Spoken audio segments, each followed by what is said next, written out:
Вон! Ебать!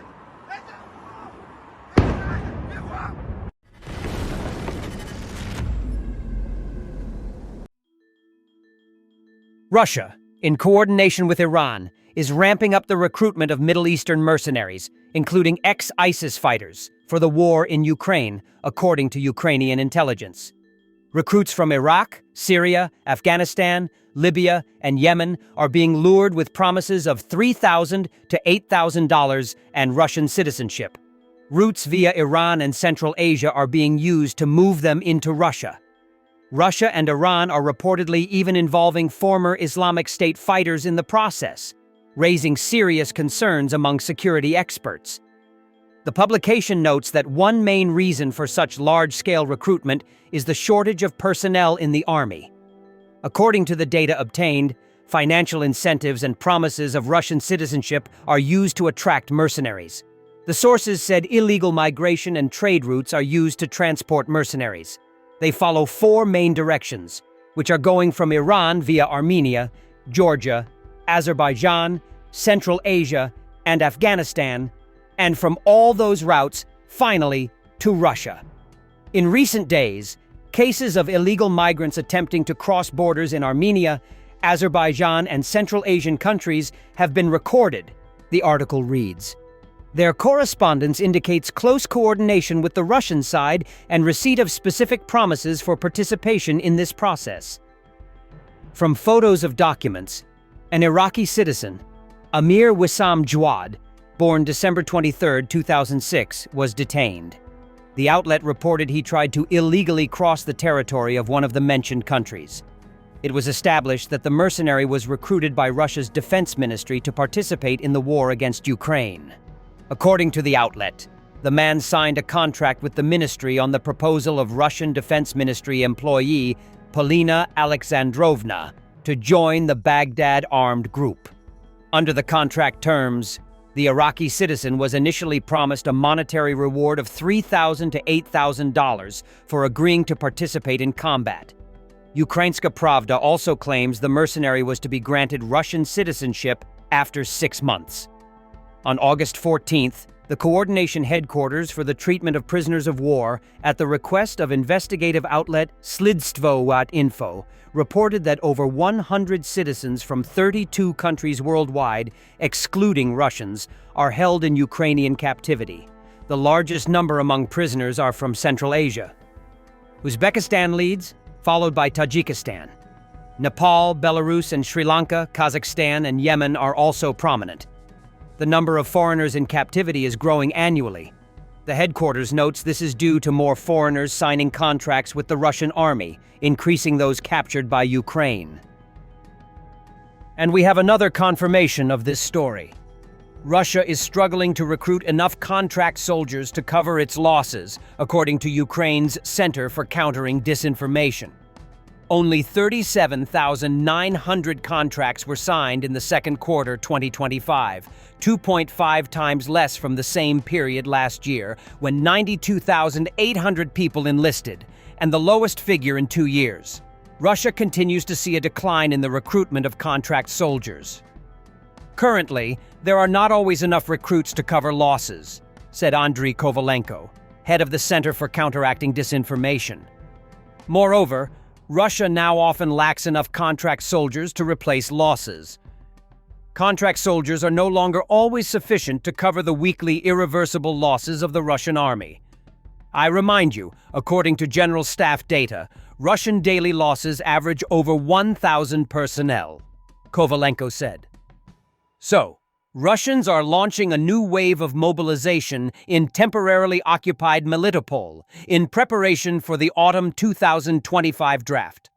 At a special meeting, the occupation administration discussed measures to ensure the forced appearance of local residents at military enlistment offices, medical examinations, and registration. In fact, this is another attempt to forcibly involve Ukrainians in the war against their own country. The forced recruitment of the population from temporarily occupied territories into the ranks of the Russian army is a gross violation of international humanitarian law and constitutes a war crime. Kremlin promises that residents of the occupied part of Zaporizhzhia region would not be touched for at least 5 years have proven to be false. While Russian propaganda claims that the Kremlin allegedly cares about the population of occupied territories, reality shows otherwise. In reality, the occupiers view Ukrainian citizens in the temporarily occupied territories merely as a resource, as cannon fodder to replenish their army. As of September 20th, Russian losses since the start of the full-scale war against Ukraine have exceeded 1.1 million personnel. In just the past 24 hours, the enemy lost 1,070 soldiers on the front lines. In addition, the Ukrainian Defense Forces continue to inflict other losses. In the past day alone, they destroyed 31 artillery systems, 2 infantry fighting vehicles, 1 tank, 124 vehicles, and 300 drones. But as much as Putin has grown used to waging his bloody campaign against his own population, he now faces even bigger worries. Russian channels are sounding the alarm over Ukraine's intensified drone campaign targeting oil and gas infrastructure. With 15 recorded strikes by September 20th, already surpassing August's total, refineries, fuel depots, and pumping stations across Russia are under sustained attack. Reports note growing fuel shortages and disruption of exports via the Black and Baltic Seas. But Russian terrorism also continues. A Russian missile with cluster munitions hit a residential area with high-rise buildings in Dnipro this morning. Footage shows the moment of impact. 1 person was killed and dozens injured. Вон! Ебать!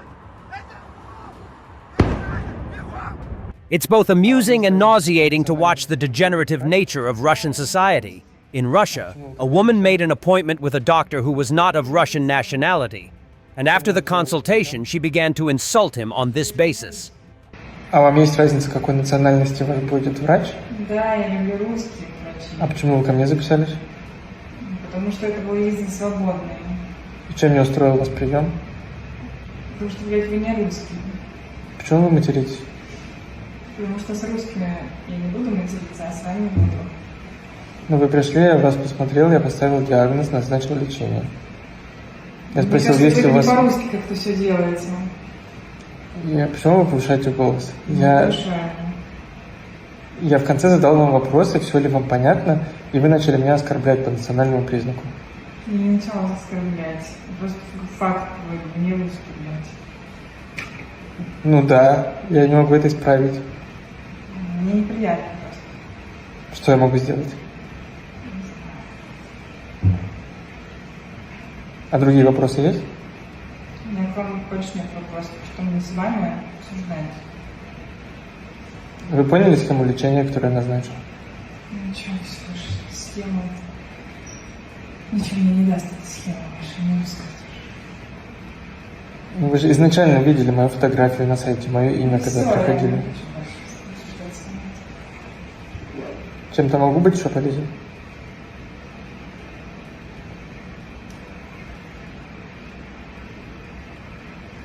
Не думаю.